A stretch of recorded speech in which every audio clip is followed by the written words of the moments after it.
देखते हुए चंद मिनटों में वो हम सबको संदेश दें। गढ़ानी गांव के निवासी बुजुर्गों, बहनों और भाइयों, आज सुबह जब यात्रा के लिए चल रहे तो गोविंद जी से मैंने पूछा कि सभा कहां पर है, तो उन्होंने कहा कि सभा जो है वो तो आरा में है। उससे पहले कुछ स्थानों पर मार्ग स्वागत है और उसमें गढ़ानी का। अब मार्ग स्वागत का अर्थ साधारणतः हम समझते हैं कि 50-100 लोग होंगे और जो रथ के सामने आकर के स्वागत करेंगे, पुष्पमालाएं फेंकेंगे, कुछ आरती वगैरह करेंगे और जय घोष करके और रथ चला जाएगा। 2 मिनट का काम होगा। लेकिन गढ़ानी गांव में पहुंचने पर तो उसके कारण मुझे कहना पड़ता है गोविंद जी को कि फिर से कार्यक्रम जब बनाओ ना तो फिर अगर ये मार्ग स्वागत है तो जनसभा क्या होती है।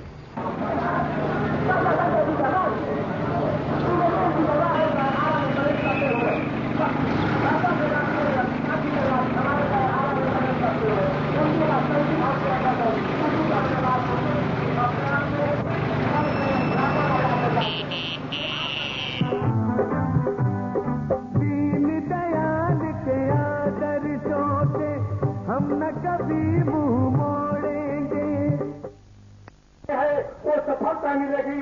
जय हिंद, जय भारत।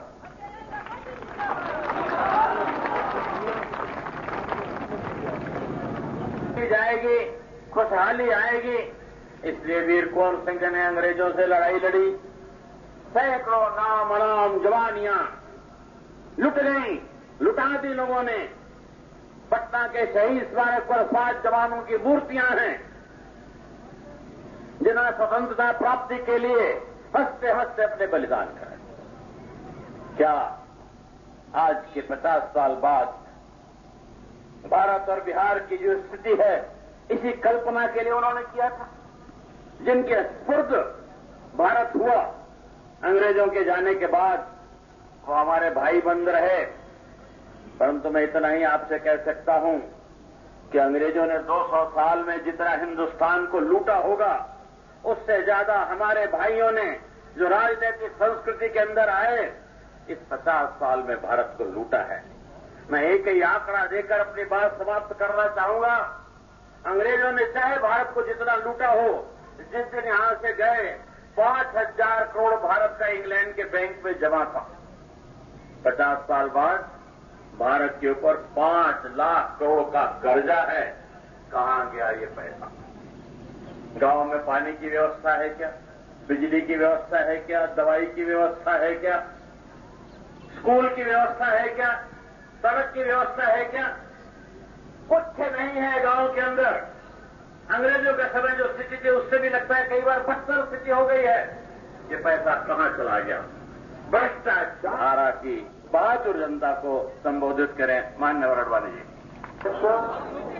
श्री अश्विनी कुमार जी मेरे साथ इस स्वर्ण जयंती रथ यात्रा का संचालन कर रहे भारतीय जनता पार्टी के राष्ट्रीय महामंत्री श्री गोविंदाचार्य जी, इस सभा में उपस्थित पार्टी के अन्य पदाधिकारीगण, विधायकगण और आरा निवासी, जहां पर हम कितने धैर्यवान हैं, कितने अनुशासित हैं, इसका भी परिचय मिल जाता है। इसीलिए जब किसी ने यहाँ पर पहले नारा लगाया ना, मत घबराना, मैंने कहा कि कम से कम वीर कंवर सिंह की भूमि में ऐसा नारा तो लगना ही नहीं चाहिए। भाई ये मंत्रिमंडल का सदस्य था, तो मुझे आज में से कुछ लोगों को जानकारी होगी कि मैं कराची की वह यात्रा मेरी पिछले 50 सालों में वह एक ही यात्रा रही है। 2 ही दिन वहां पर गया हूं। मुझे इसलिए याद आती है कि वहां के लोग देख करके चकित होते थे कि भारत के केंद्रीय सरकार के मंत्री हैं और यहां पर कराची में सड़कों पर ऐसे घूम रहे हैं जैसे एक साधारण व्यक्ति हो, साधारण नागरिक हो, साथ सुरक्षा व्यवस्था नहीं, कोई इनके साथ सिपाही भी नहीं, में लोग मरे, वैसे अकाल मृत्यु का सामना करना पड़े, यह दुर्दशा का दिन नहीं आना चाहिए। और उसी प्रकार से इन दोनों की जड़ में जो सबसे बड़ी समस्या है, जिसके कारण भूख और भय दोनों आते हैं, वह है भ्रष्टाचार। और जिस भ्रष्टाचार को देश में बढ़ाने में कांग्रेस पार्टी ने सबसे अधिक योगदान दिया और जो आज जनता दल के अध्यक्ष बने हुए हैं और इस प्रदेश के मंत्री मुख्यमंत्री बने हुए हैं, उन्होंने कोई कम योगदान नहीं दिया। इस भ्रष्टाचार से मुक्ति हो होगी। एक कवि है जिनका नाम है सुरेंद्र साहब रहता है, मैं बताऊं, उनका कहा था कि जापान के प्रधानमंत्री बिहार का प्रवास करने आए। अब जापान जो है, आप जानते हैं कि दुनिया के जो समृद्ध देश माने जाते हैं, खनिज पदार्थों की कोई कमी नहीं, जल संसाधनों की कोई कमी नहीं, लोगों की जिसको मानव संसाधन कहते हैं उसकी कोई कमी नहीं। लेकिन फिर भी तुम्हारे प्रदेश में गरीबी है, बेरोजगारी है, तुम्हारे यहाँ के लोग सारे हिंदुस्तान में फैले हुए हैं रोजगार की तलाश में, और वो भी छोटा मोटा कोई काम, रिक्शा चलाने का, मजदूरी करने का, क्या क्या करते हैं। अरे तुम्हारे यहाँ तो विद्यार्थी भी यहाँ नहीं टिकते, वो भी सब चले जाते हैं। 1 लाख विद्यार्थी बिहार में, यानी सचमुच तो ये बिहार ऐसा होना चाहिए कि जो लोग विश्व भर से आकर के कहे हम तो मगध विश्वविद्यालय में पढ़ेंगे, हम तो नगर में पढ़ेंगे। हमने तो इतिहास में इन विश्वविद्यालयों का नाम सुना है, किसी समय में सब लोग नालंदा आते थे, लेकिन यहाँ से तो लोग जाते हैं। उन्होंने कहा सच कहता हूं मैं आपको, लालू को कहने लगे जाती, मैं तुमको यकीन दिलाता हूं, मुझे तुम बिहार दे दो, मैं 3 महीने के अंदर अंदर उसको दूर हटा के दिखा दूंगा। तब आपने तो ताली बजाई क्योंकि आप प्रभावित हो गए इस बात से, लेकिन लालू के ऊपर कोई असर नहीं हुआ। और लालू ने उल्टा उसको क्या कहा बताते, उन्होंने कहा कि प्रधानमंत्री जी आपकी बात सुन करके मैं तो बहुत निराश हुआ, मैं तो इतना निराश हुआ क्योंकि मैंने तो बड़ी तारीफ सुनी थी जापानियों की। मैंने तो सुना था कि जापानी बड़े चुस्त होते हैं, जापानी बड़े तेज होते हैं, जापानी बड़े प्रतिभाशाली होते हैं, और जापानी जो काम देते फटाफट कर डालते हैं। और आपने क्या बात कह दी कि मुझे बिहार दे दो, मैं 3 महीने के अंदर उसको दूसरा जापान बना दूंगा। मैं आपको विश्वास दिलाता हूं, आप मुझे जापान सुपुर्द कर दीजिए, मैं 3 दिन के अंदर उसको दूसरा बिहार बना दूंगा।